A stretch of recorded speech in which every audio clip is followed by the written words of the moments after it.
Ce qu'on demande aux médecins, c'est de faire leur travail puis de voir leurs patients. Tout le reste, on s'en désengage.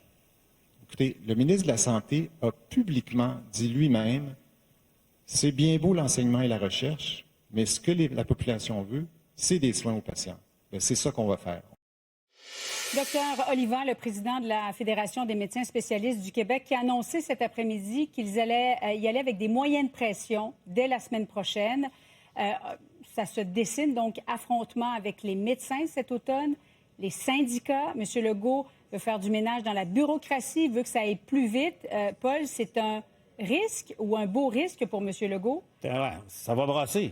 C'est clair, la réponse des médecins spécialistes. Et Julie, c'est intéressant aussi parce qu'on écoutait le docteur Oliva, puis lui, ce qu'il a carrément laissé entendre, c'est que les discussions allaient plutôt bien cet été quand c'était Sonia Lebel au Conseil du Trésor qui négociait au nom du gouvernement. Il n'a pas dit qu'on était sur le bord d'une entente, mais que ça progressait beaucoup. Et à un certain moment, vers la fin de l'été, bang, changement total de paradigme du côté du gouvernement. Et on est revenu un peu comme si, au fond, c'est ce qu'il laisse entendre. C'est la faute à Christian Dubé si les négociations ne fonctionnent plus. Et puis, c'est peut-être pas étranger non plus. Bouchard t'avait dit aussi. Ouais, exactement. Oui. C'est peut-être pas étranger non plus à la mutation et au départ de Mme Lebel du Conseil du Trésor et l'arrivée de Mme Duranceau, qui est surnommée Cruella, faut-il le rappeler. Donc, alors, je ne dis pas que c'est vrai. Je dis juste que c'est maintenant ce qu'affirment les médecins spécialistes.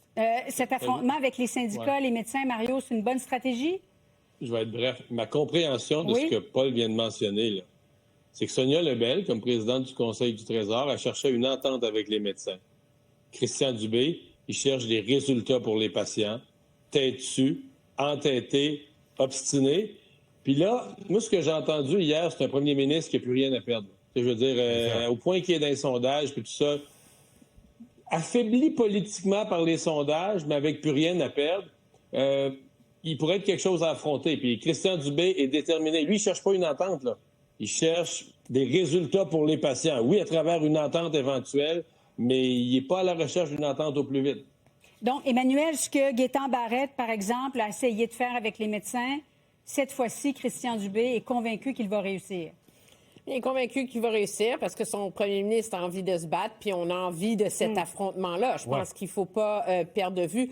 Moi, ce qui m'inquiète dans tout ça, là, je vais être honnête avec toi, c'est jusqu'où est-ce que ce nouvel affrontement-là n'est pas un symptôme, cependant, de l'échec des dernières négociations. Rappelez-vous, à l'automne 2023, ça s'annonçait chaud, le gouvernement allait tenir son bout, on allait les casser, les syndicats, on allait acheter le changement. Puis qu'est-ce qui est arrivé? La mobilisation des centrales syndicales, les grèves ont eu lieu, etc. Puis le gouvernement a fini par céder. Je pense que c'est la raison pour laquelle M. Legault est tellement dur face aux médecins, c'est qu'il ne veut pas céder une deuxième fois.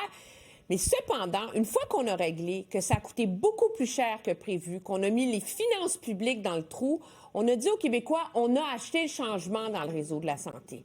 Mais la réalité, c'est que si on est au stade où on en est aujourd'hui, qu'il n'y a pas plus de lits d'ouverts, que les plateaux techniques ne sont pas disponibles, que les salles d'opération sont fermées, bien, c'est parce que la fameuse entente de la convention collective de tout le personnel de la santé qui était supposé acheter le changement puis amener nos chirurgiens dans des salles de chirurgie, ça n'a pas marché. Alors, à ce chapitre-là, il y a vraiment quelque chose d'inquiétant sur l'état du réseau, au-delà de qui doit porter le blâme de l'échec actuel. Et François Legault qui a accordé une entrevue, une très bonne entrevue d'ailleurs à notre collègue de Québec, Julie Couture. Il a été question de François Bonnardel. Écoutez. Donald Martel est avec moi depuis plus longtemps que François Bonnardel. Il patientait pour devenir ministre. Est-ce que vous avez dit qu'il n'y allait pas, qu'il n'allait pas se représenter, M. Bonnardel? Bien, je pense qu'il m'a dit qu'il n'était pas certain.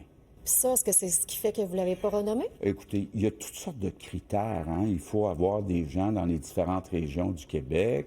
J'ai essayé aussi de prendre ceux qui avaient le plus de chances de livrer des résultats.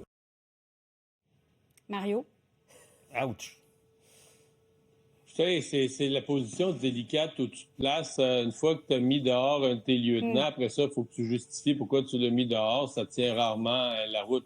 En fait, la vraie question qui l'inquiète, aujourd'hui, on a entendu les propos de la députée de Rimouski, ex-ministre hier, François Bonnardel, des gens qui n'étaient pas au remaniement, qui n'ont pas participé à la cérémonie, comme André Lamontagne, qui était parti supposément de bonne humeur, mais qui n'était pas à la cérémonie. Vont-ils être à la rentrée parlementaire? Vont-ils être à la réunion du caucus? C'est ça qui attend François Legault. Là. Chaque fois que ces députés vont être réunis, vont-ils rester dans le caucus de la CAQ à terme? Là? L'unité. C'est un chef en sursis, hein? Je pense qu'il faut quand même se l'admettre, là. Les commentaires de François Bonnardel, la confiance ébranlée de Maïté Blanchette-Vézina, tout c'est pas rien, là. C'est sur la place publique. Puis finalement, la fenêtre pour M. Legault, c'est de lui dire, écoute, ta fenêtre pour virer le bateau de bord, là, est bien petite. Ça va. Je te disais, Julie, oui. Ça va brasser. Effectivement, à tous les niveaux. Merci à vous trois, Paul, Emmanuel, Marie.